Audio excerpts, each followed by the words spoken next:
What is up, Bestie? It's your boy Dino. Ready for a mind-blowing trip? Today, we're talking AI history. No cap. Did you know the dream of thinking machines started way back? Even Aristotle was vibing with logic systems. 1943 was a total mood. McCulloch and Pitts built the first neural network model. It's like a brain, but math. 1950, Alan Turing asked, "Can machines think?" He made the Turing test, legit the biggest flex in science history. 1956 is the birth year, fam. John McCarthy coined the term artificial intelligence. The OG squad was finally formed. Check this. The perceptron was the first neural network hardware. It was a bit messy, but it actually learned things. Meet Eliza, the first chatterbot from 1966. She acted like a therapist. Honestly, she was the grandmother of Siri.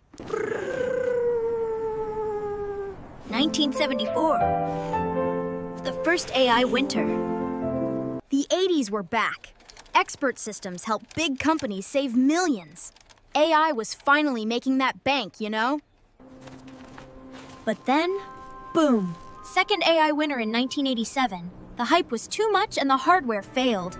1997, IBM's Deep Blue defeated the world chess king. AI proved it could beat us at our own games. Total savage. Then in 2011, IBM Watson crushed everyone at Jeopardy. It understood human language. That's when things got scary good. 2012 was the deep learning revolution. AlexNet changed the game for vision. Computers could finally see things properly. 2017 brought the transformer architecture. Attention is all you need, they said. This is the secret sauce for everything now. 2022, ChatGPT arrived. It reached 100 million users so fast. Everyone was like, wait, now we have multimodal AI. It sees, hears, and creates. It's like AI got its own personality and talent, bestie. 2025 is the year of the agents. Not just bots that talk, but agents that actually do tasks for us. It's wild out here. We're getting closer to AGI, artificial general intelligence. It's super exciting, but we gotta stay safe and smart. But remember, we need to fix the energy use and privacy stuff. We can't let AI ruin the vibes of our planet, right?